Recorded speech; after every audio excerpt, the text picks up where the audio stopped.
In today's video, I want to teach you how to easily hide or unhide sheets in Excel.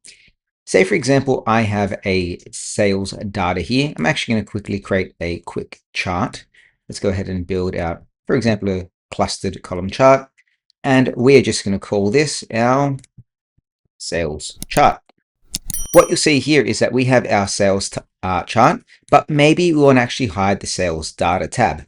All you need to do is select on the sales data tab, right click on it, and then select on hide.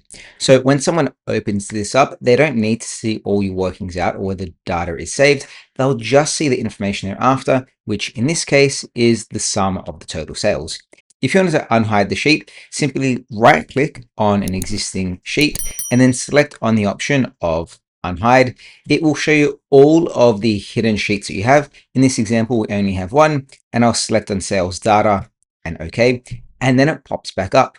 But it's that easy to easily hide or unhide a sheet in Excel. If you like this video, make sure to check out my other Excel tutorials in my Excel course linked below. Thanks for watching. See you next time. Bye.